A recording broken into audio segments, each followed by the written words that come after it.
ये आकाशवाणी है। प्रस्तुत है कार्यक्रम सुर्खियों में। इसके अंतर्गत आज सुनिए कोरोना वायरस संक्रमण पर सफदरजंग अस्पताल में वरिष्ठ चिकित्सक डॉक्टर गीता कंपानी से आकाशवाणी संवाददाता सिद्धार्थ सिंह की बातचीत। डॉक्टर गीता, जिस तरह से कोविड के मामले दिन प्रतिदिन बढ़ते जा रहे हैं और लगातार दूसरे दिन हम ये कह सकते हैं कि 2 लाख से भी ज्यादा नए मामले सामने आए हैं, ऐसे में हम आज चर्चा की शुरुआत कुछ बेसिक बातों से करना चाहेंगे जो कोविड के बढ़ते प्रकोप में हर इंसान जानना चाहता है। सबसे पहले आपसे जानना चाहेंगे कि जिस तरीके से कोविड का संक्रमण बढ़ रहा है, ये कैसे पता चलेगा कि हमें कोविड हुआ है या नहीं? किसी व्यक्ति को कोविड की जांच कब करानी चाहिए और कौन कौन सी जांच उपलब्ध है? कोविड की जो जांच है, एक तो रैपिड एंटीजन टेस्ट है। रैपिड एंटीजन टेस्ट की रिपोर्ट जैसे नाम ही सजेस्ट करता है, ये 10-15 मिनट में आ जाती है।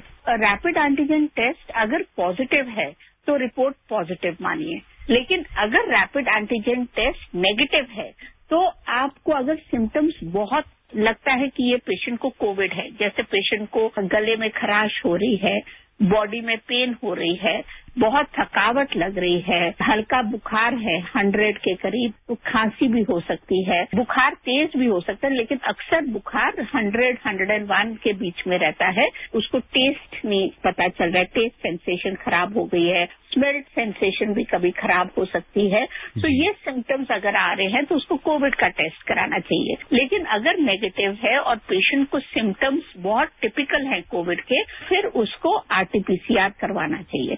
आरटीपीसीआर की रिपोर्ट 8 घंटे लेती है आने में, और उस ट्रांसपोर्टेशन के लिए कोल्ड चेन मेंटेन करनी पड़ती है, तो इसलिए आरटीपीसीआर को कराने में थोड़ा टेक्निकल प्रॉब्लम्स है। हर जगह पे आरटीपीसीआर नहीं हो सकता है। जैसे अगर आपने ये बताया कि आरटीपीसीआर की हमने जांच कराई और जांच में अगर हमारी रिपोर्ट पॉजिटिव आती है तो हमें इमीडिएट क्या करना चाहिए, क्या कुछ एक्शन लेना चाहिए?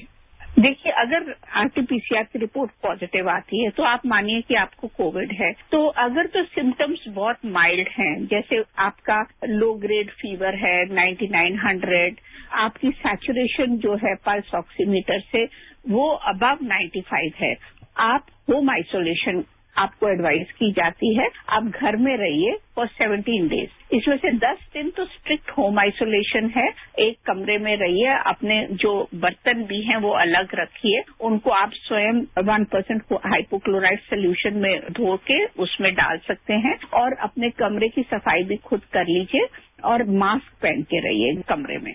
आपकी ऑक्सीजन सैचुरेशन कम होनी शुरू होती है, 95 के बिलो आती है, 94-93 ड्रॉप होनी शुरू आती है, तो आपको हॉस्पिटल जाना है। खासकर अगर आपको कोमॉर्बिडिटीज हैं और बीमारियां जैसे डायबिटीज है, हृदय की बीमारी है, हाइपरटेंशन है, और आपकी सैचुरेशन फॉल होनी शुरू हो रही है, एडवांस एज भी है, तो आप अस्पताल जाइए।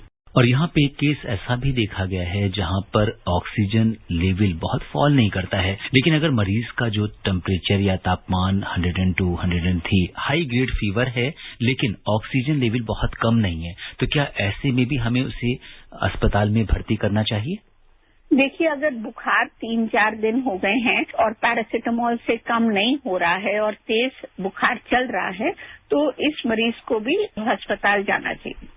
और यहाँ पे बात ये आती है कि अगर परिवार में कोई भी कोविड पॉजिटिव हो गया, उसे हम मरीज को अस्पताल ले जाने की जरूरत है, तो ऐसे में वो उसके परिजन जिन्हें उसे अस्पताल ले जाना होता है, उन्हें किस तरह की सावधानी रखनी चाहिए? जो रिलेटिव्स हैं जो लेके जाते हैं अस्पताल, अगर वो बहुत क्लोज कांटेक्ट हैं तो उनको सावधानी तो यही है कि आप मास्क पहनिए, ग्लव्स डालिए और उनको बदल लीजिए, ताकि क्योंकि ये वायरस ना ही हवा से नाक के द्वारा अंदर आ सकता है, वेस्ट के द्वारा अंदर आ सकता है, ये जो व्यक्ति ने जिस चीज को छुआ है उसके ऊपर भी ये वायरस रह सकता है। जो व्यक्ति अगर क्लोज कांटेक्ट है तो आप ये मानिए कि उसको भी संक्रमण हुआ होगा इस व्यक्ति के पास रहने से। वो मास्क डाले, डिस्टेंस जितना बना सकता है बनाए रखे, और अपने आप को टेस्ट जरूर करा ले एक्सपोजर के बाद। और डॉक्टर गीता, इस समय सरकार ने कई अस्पतालों को कोविड डेडिकेटेड अस्पताल बनाया है।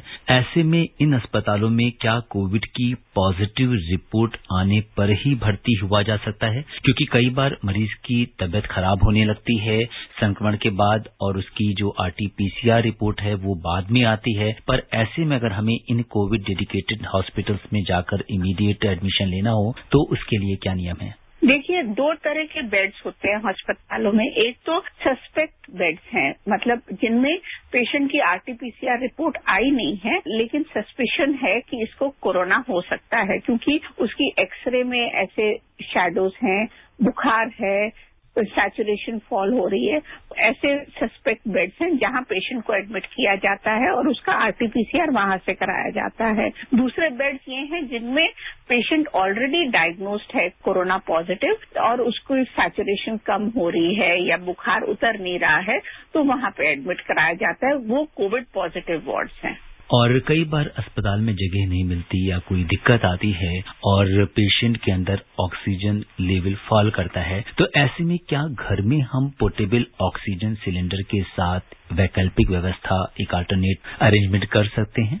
देखिए, अगर बेड नहीं मिले अस्पताल में, जैसे आजकल सिचुएशन हो रही है कि हॉस्पिटल बेड्स अवेलेबल नहीं है, तो फिर आप कर सकते हैं ऑक्सीजन कॉन्सेंट्रेटर, पर मेरी सलाह फिर भी यही रहेगी कि आप अस्पताल चले जाइए। डॉक्टर गीता, इस समय रेमडेसिविर दवा की बहुत बात चल रही है और इसकी अवेलेबिलिटी को लेकर भी काफी सवाल हैं। कितनी प्रभावी दवा है और ये किस तरीके से, अगर किसी पेशेंट को रेमडेसिविर की आवश्यकता होती है तो वो कहाँ से मिलेगी? देखिए, रेमडेसिविर अवेलेबल है, अस्पतालों में अवेलेबल है। ये FDA अप्रूव्ड है for treatment of corona virus infection. इसकी इफेक्टिविटी है इस वायरल इन्फेक्शन में एज एन एंटीवायरल ड्रग। ये कोरोना वायरस इन्फेक्शन में यूज हो रही है। जी डॉक्टर गीता, 1 महीने से सर्दी जुकाम से पीड़ित हैं तो क्या कोरोना की जांच करानी चाहिए? नहीं, मेरा नहीं ख्याल कोरोना की जांच करानी चाहिए। अगर 1 महीने से सर्दी जुकाम चल रहा है तो आपको हो सकता है एलर्जी की प्रॉब्लम है। ये सर्दी जुकाम, ये कोरोना के लक्षण नहीं है। कोरोना वायरस की इन्फेक्शन 1 महीने तक नहीं चलती है। ये एक्यूट इन्फेक्शन है जो पिछले 4-5 दिन में बुखार, खांसी से के लक्षण आते हैं। इस समय टीकाकरण भी बहुत जोर शोर से चल रहा है और आपसे डॉक्टर गीता ये जानना चाहेंगे कि एक बार अगर हमारे दोनों डोजेज जो हैं वो हम ले लेते हैं तो कितने दिनों के बाद हमारे शरीर के अंदर कोरोना वायरस से लड़ने के लिए इम्यूनिटी डेवलप हो जाती है?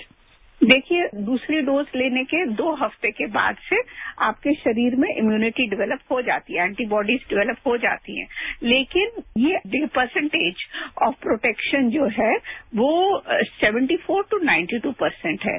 सो हो सकता है आपको 75% प्रोटेक्शन ही हो सकता है आपको 80% प्रोटेक्शन हो सकता है आपको 90% प्रोटेक्शन हो, लेकिन 100% प्रोटेक्शन बिल्कुल भी नहीं है वैक्सीनेशन से। तो आपको वैक्सीनेशन की दोनों डोजेस लग जाएं, उसके बाद कम से कम 15 दिन तो आपको मास्क डाल के रहना ही है और सोशल डिस्टेंसिंग और हैंड सैनिटाइजेशन करना है। लेकिन उसके बाद भी आप ये मत सोचिए कि आप मास्क के बिना घूम सकते हैं, क्योंकि आपको 100% प्रोटेक्शन नहीं है, आपको फिर भी कोरोना होने के चांसेस हैं। तो आपको मास्क तो डाल के रहना ही है और हैंड सैनिटाइजेशन और सोशल डिस्टेंसिंग का प्रयोग भी करना है। जी बिल्कुल, हमें कोविड एप्रोप्रिएट बिहेवियर को अपनाना होगा, तभी हम कोरोना की इस जंग को जीत पाएंगे। और डॉक्टर गीता, कोविड की दूसरी लहर आई है, इसकी सबसे ज्यादा किस उम्र के लोग शिकार हो रहे हैं? किस तरह के नए मामले आपके सामने आ रहे हैं? सेकेंड वेव जो आई है इसमें अक्सर हम देख रहे हैं कि कम उम्र के लोग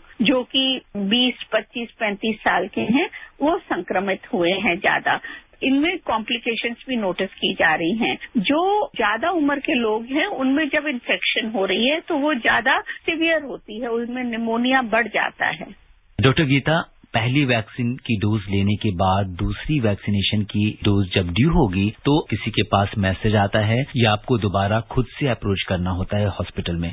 नहीं जी, आपके पास मैसेज आता है, आपको दोबारा रजिस्ट्रेशन कराने की जरूरत नहीं है, आपके पास मैसेज आएगा। आपका बहुत बहुत धन्यवाद। धन्यवाद। अभी आप सुन रहे थे कोरोना वायरस संक्रमण पर सफदरजंग अस्पताल में वरिष्ठ चिकित्सक डॉक्टर गीता कंपानी से आकाशवाणी संवाददाता सिद्धार्थ सिंह की बातचीत। ये कार्यक्रम आकाशवाणी के समाचार सेवा प्रभाग द्वारा प्रस्तुत किया गया। इसे आप हमारे mobile app news on AIR पर भी सुन सकते हैं। इस कार्यक्रम के संबंध में अपनी प्रतिक्रिया आप हमें ईमेल कर सकते हैं। पता है airnsdtalks@gmail.com। ये कार्यक्रम फिर से सुनने के लिए लॉग ऑन करें हमारी वेबसाइट newsonair.com।